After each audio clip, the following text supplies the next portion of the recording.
Thank you, family and friends, for being here today and supporting us for the last 4 years. We really couldn't have done it without you. Thank you to all my classmates for giving me the opportunity to speak to you all. When I was thinking about writing my speech, it was actually pretty easy because this is just such a happy moment, and the common denominator really is UCSF. I thank UCSF for accepting all of us into their program and allowing us to get here. I thank them for sitting me next to my future wife in SimLab.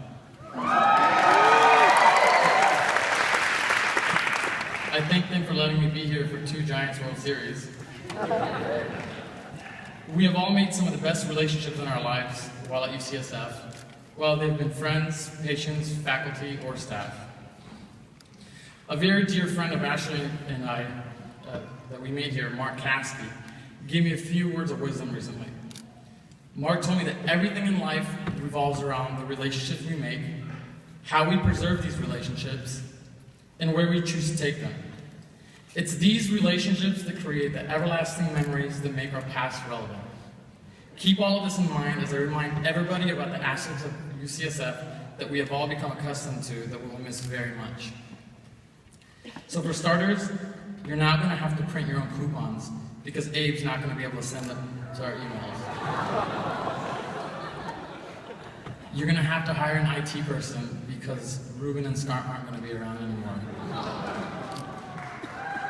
You're going to have to be extra punctual because Tom won't be there casually and perfectly 15 to 30 minutes late, buying us all a little extra time. Finzen's not going to be able to come up to you and ask you, "Hey bro, can I borrow all your endo stuff? I'm doing my CE at 8:25, 5 minutes before his appointment." And Jason, you're gonna have to get used to being called doctor because it's been 2 years since Dr. Scott said to you, "Hey doctor," and you're still giddy about it. So I have a few other personal stories about my experience here at UCSF.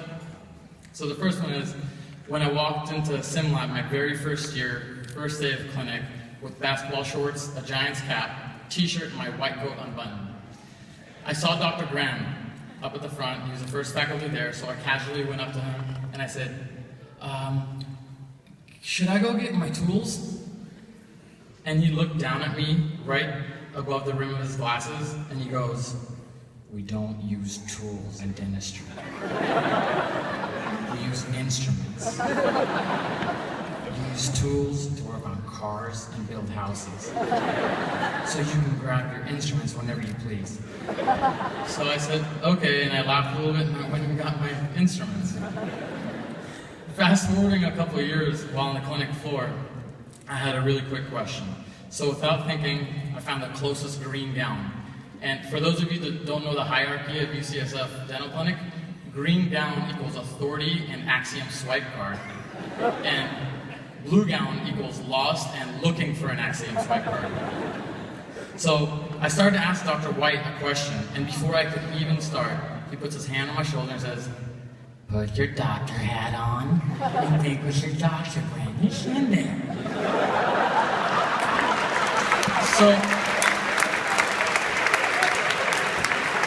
And he was right, it was in there, and I laughed and I went back and never again did I ask a question before thinking about it. And lastly, when I first started clinic, my clinic coach, Dr. Atkinson, asked me what I expected from clinic. I quickly thought and rambled some things, amongst which was that I wanted to be comfortable with the clinical procedures. I had just opened up a can of Paul Atkinson worms. He says to me, "Comfortable is when all sorts of things happen, Jay. You drill in the wrong tooth, you forget standards, ethics, and before you know it, you extract the wrong tooth on the mayor's daughter. Next thing you know, you don't have a license." And he continues, because the stories aren't short. He says, "Don't be comfortable ever. Become confident in what you do. Confidence is what will carry you through your career. Keep learning and always work towards becoming more confident. Take CE courses and challenge yourself." And that was my very first day in clinic with Dr. Atkinson. Every day had its own theme, story, and lesson.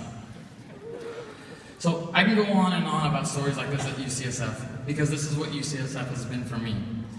It's been an environment where I can come in on a daily basis and pick the brains of some of the brightest professors in dentistry. We have been very fortunate that we have been given this opportunity to be around such great people. The dental knowledge will all come to us, but the wisdom that we have been surrounded by for the past 4 years is what I was reminiscing about while I was writing the speech. I would often share these experiences with my mentor and great friend, Dr. Roy Nassari. He refers to these experiences as footprints in our very young careers. So when I look back at my UCSF education, I don't see grades, completed courses, national board exams, or just regular exams. Rather, I see a chronological map of footprints, all intertwined like a web that is applicable to every facet of life. Nothing can replace these memories. So we leave the UCSF nest today, and after Dr. Cozy pats us on the shoulder one last time and tells us, "Good job, you did excellent, you're amazing, you know that?" It's our job to spread the wisdom we have been given here to the communities we're going to be instantly leaders in.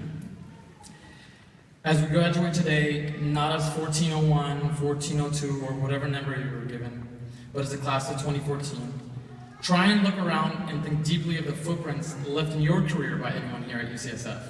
Cherish these relationships and memories, continue to allow them to evolve. Let's go out there with our instruments, doctor hats, confidence, and be the excellent and amazing professionals we have been trained to be. Thank you.